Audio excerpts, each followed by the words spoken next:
So, once again, the 2 or 4 Hour Body by Tim Ferriss. And yeah, there's gonna be more after the intro as always. And I've unfortunately deleted the first episode that I wanted to upload yesterday. And since I kind of forgot about monitoring the upload process, which means that I've uploaded it, but I didn't upload it fully, only to 59%, which is not good. Which is really not good, because I've then deleted the original file the day afterwards, because I haven't seen, obviously, that I haven't actually uploaded it. And when I've uploaded it, then it is completely fine, that I'm deleting the original file because it is stored on YouTube. The thing is, so there is no first episode of the 4 Hour Body, at least not as a video. I still have the audio, and so I'm probably going to upload the audio as such with some text there and here and there and whatnot. But anyway, this should not be the topic about the video or from the video. We should talk about the 4 Hour Body, as you can't see in the background.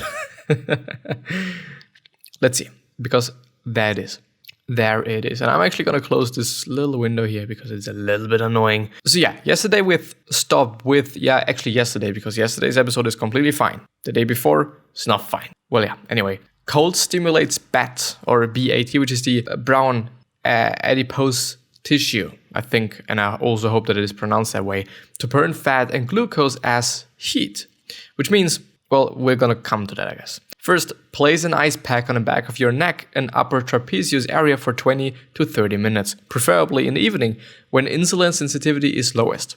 Second of all, consume at least 500 milligrams of ice water on an empty stomach immediately upon waking. And the third step is take 5 to 10 minutes cold showers before breakfast and or before bed. Take 20-minute baths that induce shivering as well. This is something that I don't really know about. But one second, the last one, cold water improves immunity. Acute cold exposure has immunostimulating effects, and preheating with physical exercise or a warm shower can enhance this response. And more, I don't think that he is going more into that whole space. But why I know quite a lot about this is because I was pretty interested in it, because I'm also doing it. I'm also just taking cold showers, but they're not 5 to 10 minutes long. I'm sticking with, I think, 2.5 minutes quite. I'm having just my exact plan is I'm going into the shower, then I'm having 1 minute, and I think now it is 15 seconds, I guess. Yes, I'm having a 1 minute and 50 seconds extreme cold shower.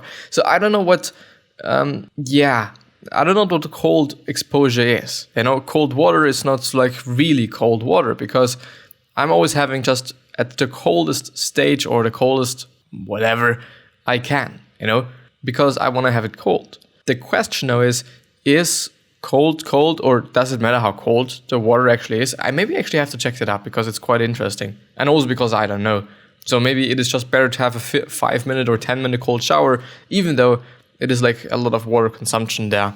But the water isn't that cold. But I was interested in it just because of the whole immunostimulating effects that it seems to be having. And I do have to say that I think it is the case. I think that it actually is improving your immunity, and just because of various factors. Just because, first of all, which is actually kind of the main point, I guess, that you are just undergoing some stress, basically some cardiovascular stress. It's very cold, then it is warm, and I'm actually just doing it like cold shower, 30 seconds of warm shower, and then another 30 seconds of cold shower. So in the end, I'm actually having 2 minutes and 15 seconds, I guess. No, really. I'm having 1 minute and quite 2 minutes, something like that. I don't actually know. And so it should somehow improve your immune system. And this is probably, so not, I don't actually know.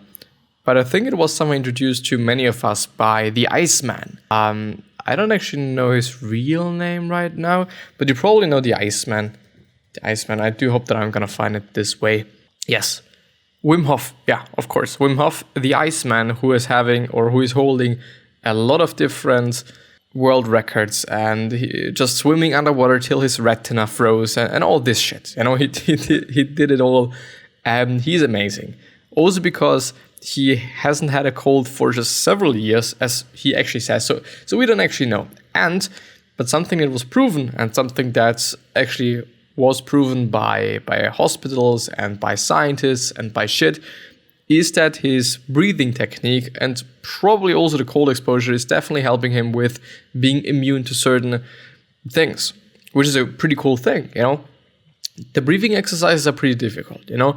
I do have to say that compared to, for example, meditation or meditating, it is way, way, way, way, way harder. I wasn't quite able to let it stick, basically. I wasn't quite able to just go ahead with it. I've probably done it for a week or something. Yeah, but I've probably done it for a week or so.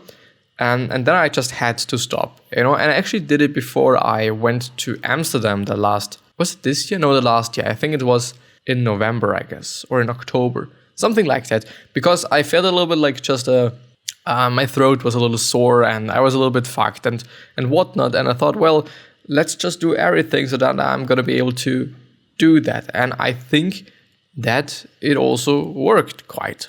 I think, at least, you know, I felt better. And I think this is quite the most important thing there.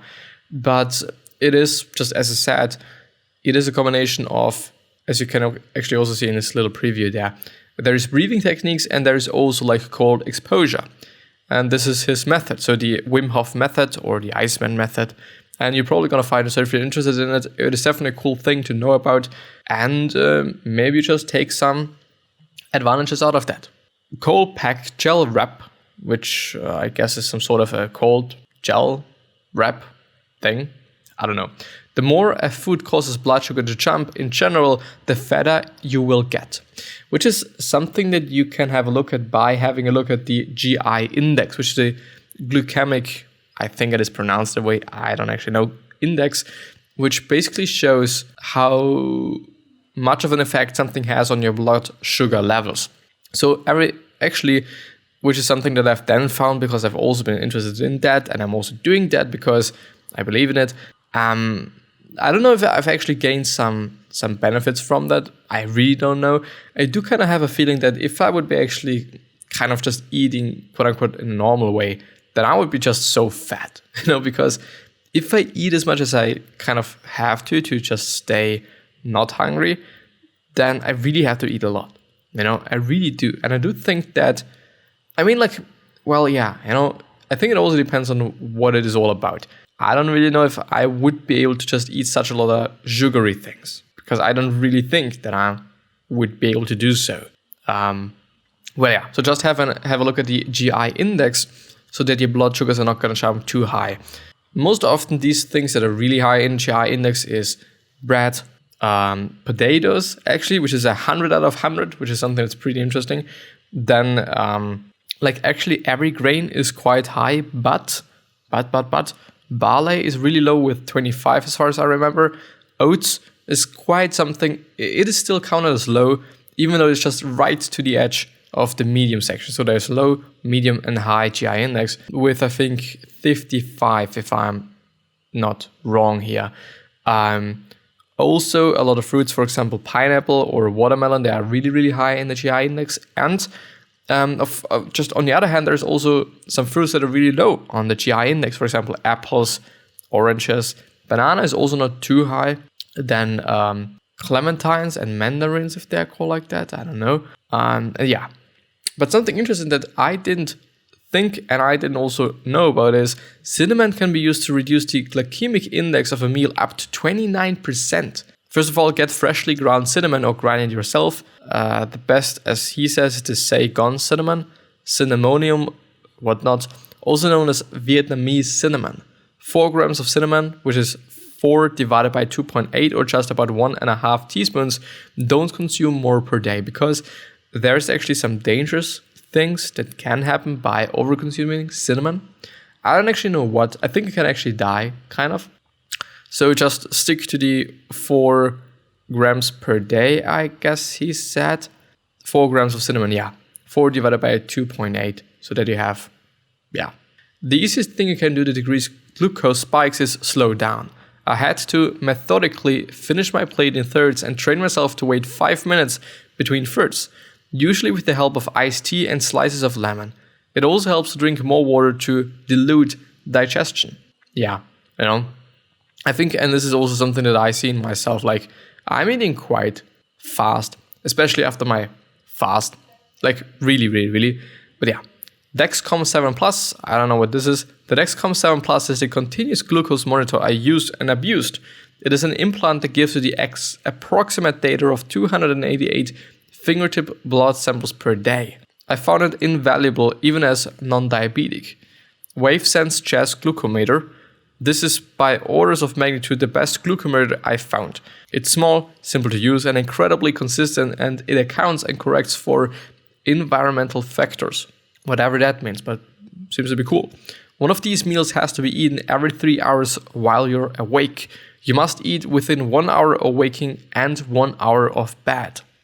Okay, so there we're having 5 options. The first option is 50 grams of whey protein isolate plus half a cup of nuts or 2 tablespoons of peanut butter, which is actually, first of all, really high in protein and also really high in fat there.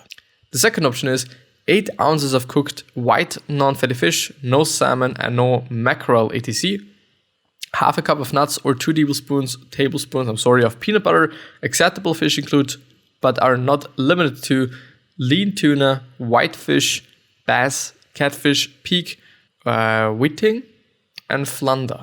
Probably pronounced so incorrectly. Option 3. 8 ounces of cooked turkey or chicken, half a cup of nuts or 2 tablespoons of peanut butter. There's actually a lot of peanut butter there. 8 ounces of cooked fatty or protein like red meat, à la flanc, ground beef, fatty fish or dark poultry. 1 tablespoon of olive oil or macadamia oil. And the fifth option and last one is 5 whole eggs, easiest if hard-boiled. Well, I don't know. If you eat 5 whole eggs, then I think scrambled eggs is quite a good way to eat them, I guess, Because, well, first of all, who the fuck eats 5 whole eggs? As far as I can remember, 1 egg is having 64% of what you need per day of cholesterol. So I don't know what...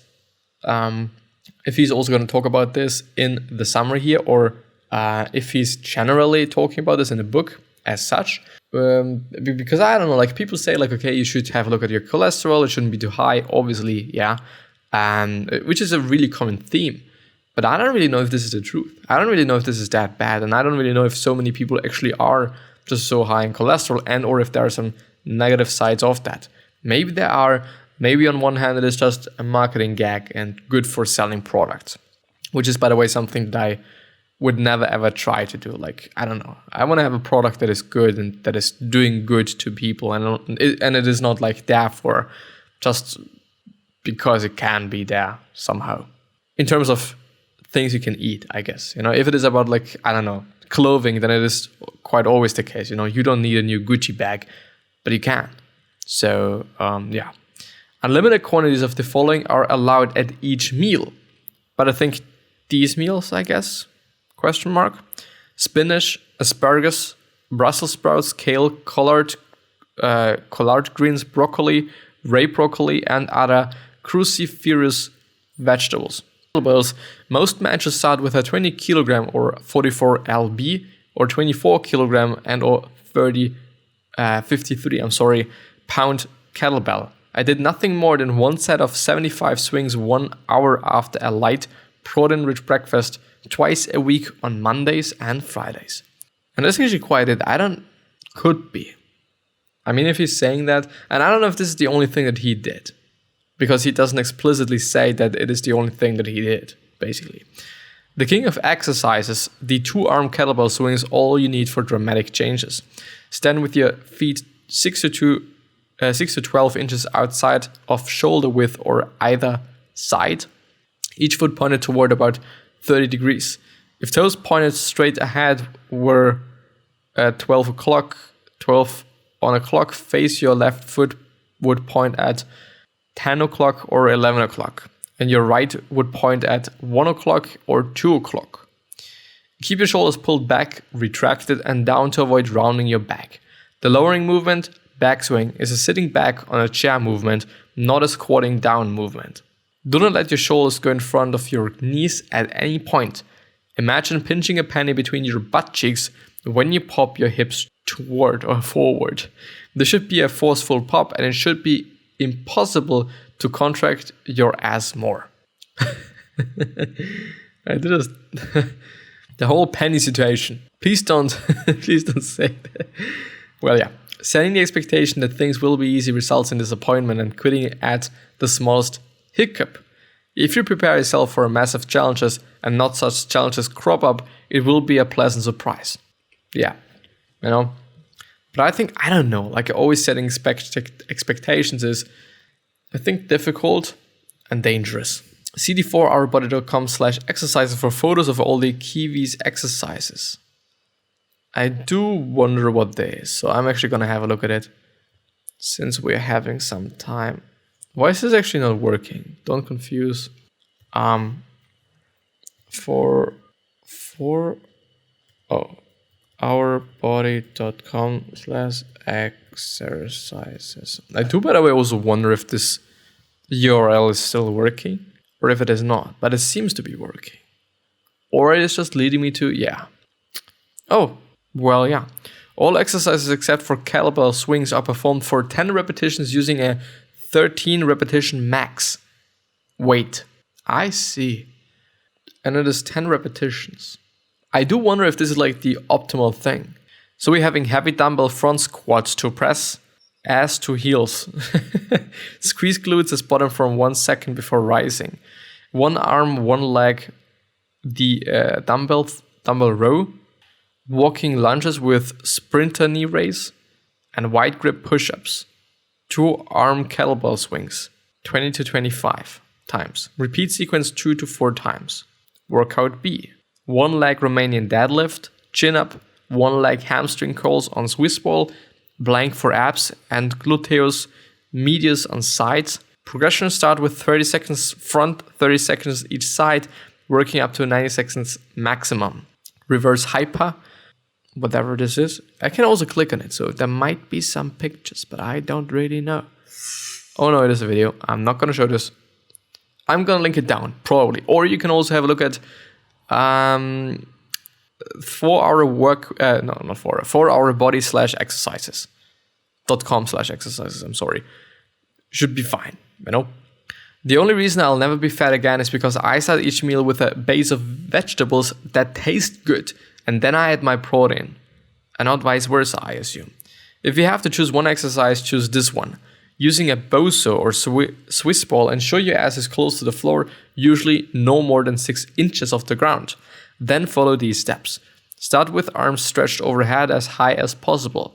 I overlap my extended arms as if in a diving position. Keep your arms behind your next to your ears for the entire exercise. Lower under control for 4 seconds until your fingers touch the floor. The entire time attempting to extend your hands further away from the ball. Third, pause at the bottom for 2 seconds, aiming for maximum elongation.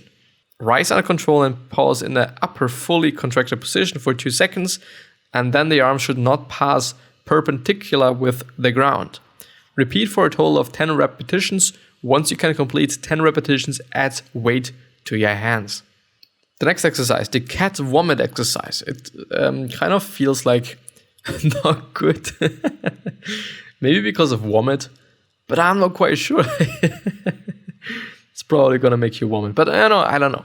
We're gonna see. Get on all fours and keep your gaze focused either directly under your head or slightly in front of you. Don't arch your back or strain your neck. Second of all, forcefully exhale from your mouth until all air is fully expelled. Your abs should be contracted from this forceful exhale.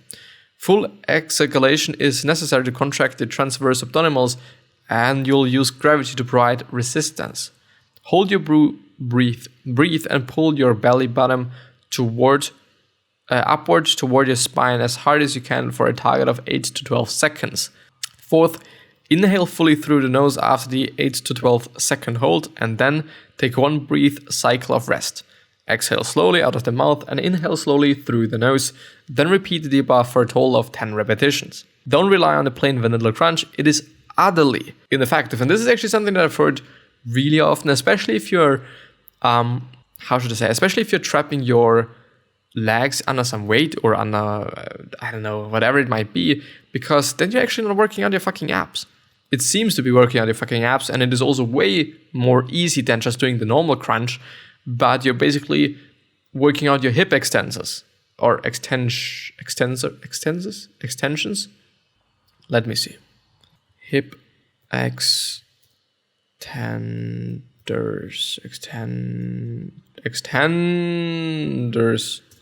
I don't know. Probably wrong. Extensors. Okay. Which are these things. It's not your abs, but it's something in your leg, and it is something that's always under pressure because we're sitting all day long. This is one of the reasons why we should actually stretch them more often than anything else, because they're always flexed, which is not good because we are actually designed to be standing and to be running and to be walking and not to be sitting. And so just doing it in this way is not that good, you know? As far as I know, at least. So I'm not Well, anyway. I wish you the best health, fitness, and all success, and also hope that you're going to remind yourself and you're going to be remembered, which basically means your legacy and basically means just being a nice person. 3 other questions that I'm having for you are: why are you here? What are you trying to change? And what is bothering you the most?